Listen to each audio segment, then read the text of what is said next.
out even further here in the fourth. And you know, in this league, you can never have enough points, but this widens it out, as you said, and now it's all about ball control, isn't it? Takes this about 5 yards deep, and Patterson will not return it. It comes out to the 25. 25-yard line.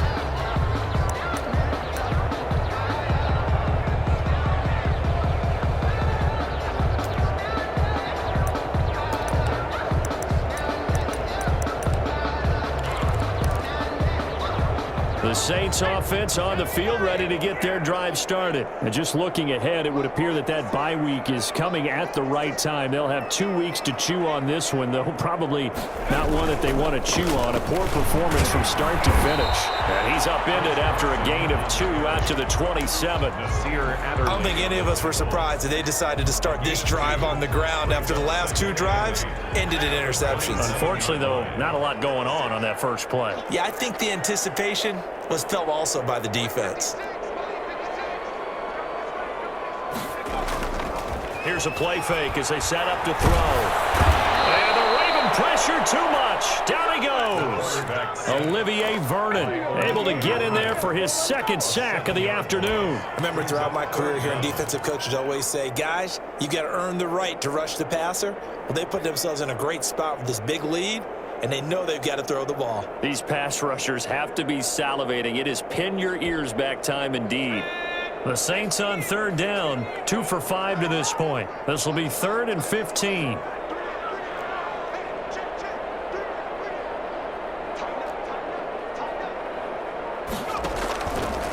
Now a shotgun snap as they'll look to throw. Now the pressure comes and he goes down. Just inside the 10, back at the 9. Keanu Neal with a safety blitz for the sack. Here comes the Saints punter now. As the drive goes backwards, so he's on to punt it away.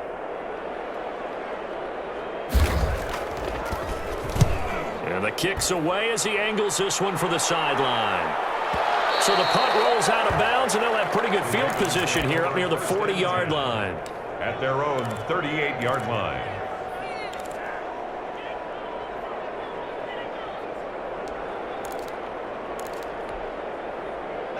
The Raven offense set at the line for this next drive. They've got a chance now to put this game away following that last defensive stop and punt.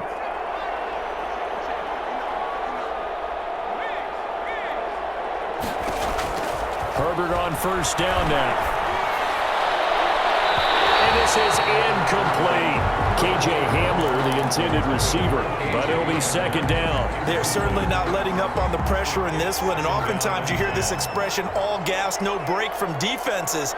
But in this case, it's the offense still throwing the football up big in the fourth quarter. And he rips that one incomplete there. So far in this drive, they've done some good work. They force incompletions on first and second down, bring up 3rd and 10. That brings up the big question. Do they bring pressure or do they play coverage on this down? Fighting through pressure. Sliding out of the pocket. And I think that one might have been intercepted, but he will be ruled out of bounds. So this will go only as incomplete. Well, he certainly did a nice job improvising there, extending the play, hoping someone would come open downfield, but they never did. Here's Jordan Berry now. Always a good sign when your first punt comes in the fourth quarter. And the win last week punted 4 times as this one's away. This is brought in at the 21. A good work bringing that one back as he picks up about 16 on the return. And the Saints will take over with a first down and 10. Getting set for their next drive, the New Orleans offense. And they unfortunately are staring at a mini losing streak developing, trailing here in the fourth quarter. This would be their 3rd straight defeat.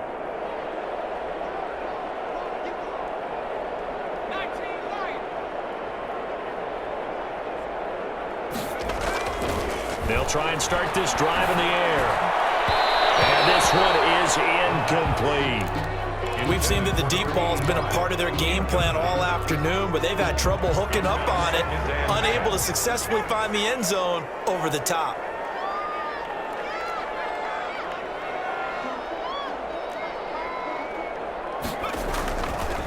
And 2nd and 10, he'll look to throw again. That incompletion is not a surprise with the way that this one has gone, and the frustration, the body language is evident everywhere. This team, they've really been put through the ringer in this one.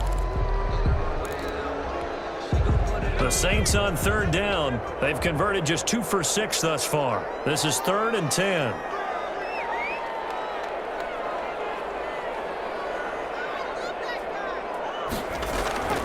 They'll set up to throw. And he comes back with one complete.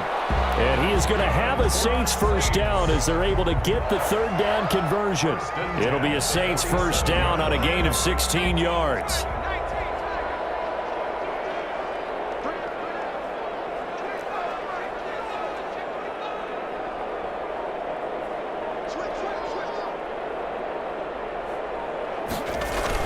Now a toss play. It's Carson. He'll get only a couple down to the 44. Ball carrier.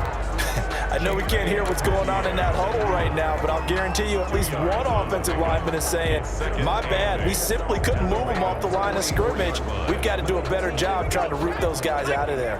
The last run got a couple. Here's 2nd and 8.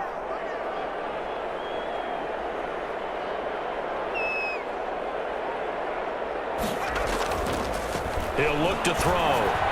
He's got the first down here inside the 30 and all the way down to the 25-yard line.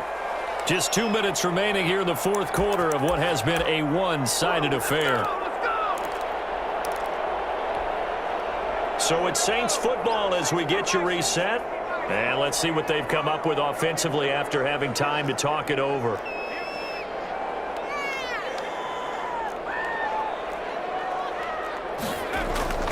Off the play fake, he'll look to throw. And my goodness, another interception.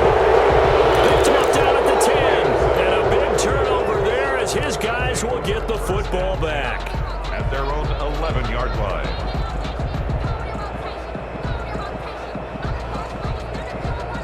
The Raven offense set at the line for this next drive. And a few kneel downs should just about do it. Now, defensively, they do have all 3 timeouts, but very little reason to use them at this point. A good start to the drive. Here's that's caught out on the left side. And he'll be corralled well upfield right around the 40-yard line. That one nearly 30 yards, 29 officially. Continuing to keep their foot on the gas, and it looks like they're just having fun out there. They're loose, they're free, and they're enjoying what the scoreboard looks like. I'd have to say I agree with you totally. They're having a blast out there all game long. When they throw the football, they're picking up nice chunks of real estate, significant yardage on just about every throw that they make. And there's another one there, and they continue to have that fun that you just talked about. At the 40-yard line. So 2nd down and 10. Once again, they'll go from the 40.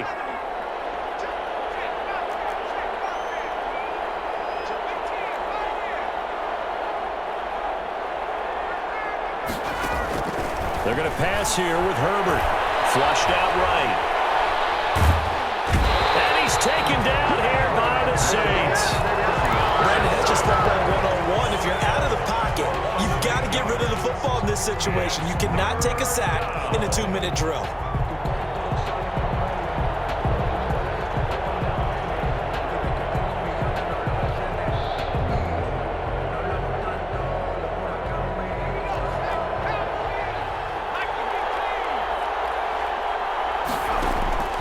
Third and long, it's Herbert.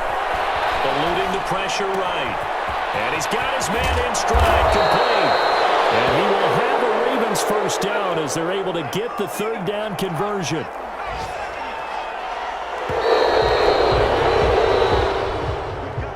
So the final seconds tick away in this Baltimore victory. And they were buoyed, Charles, by a big second half to put this one on ice. And I know a lot of people watching this one are thinking to themselves, I bet halftime was really interesting. Probably took the paint off the walls with some of the words that were said.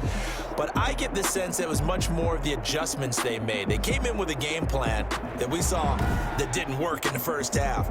They made the adjustments necessary, went away from that, and then they got it together, got a spark, and then took off. It's really nice to watch in the second half.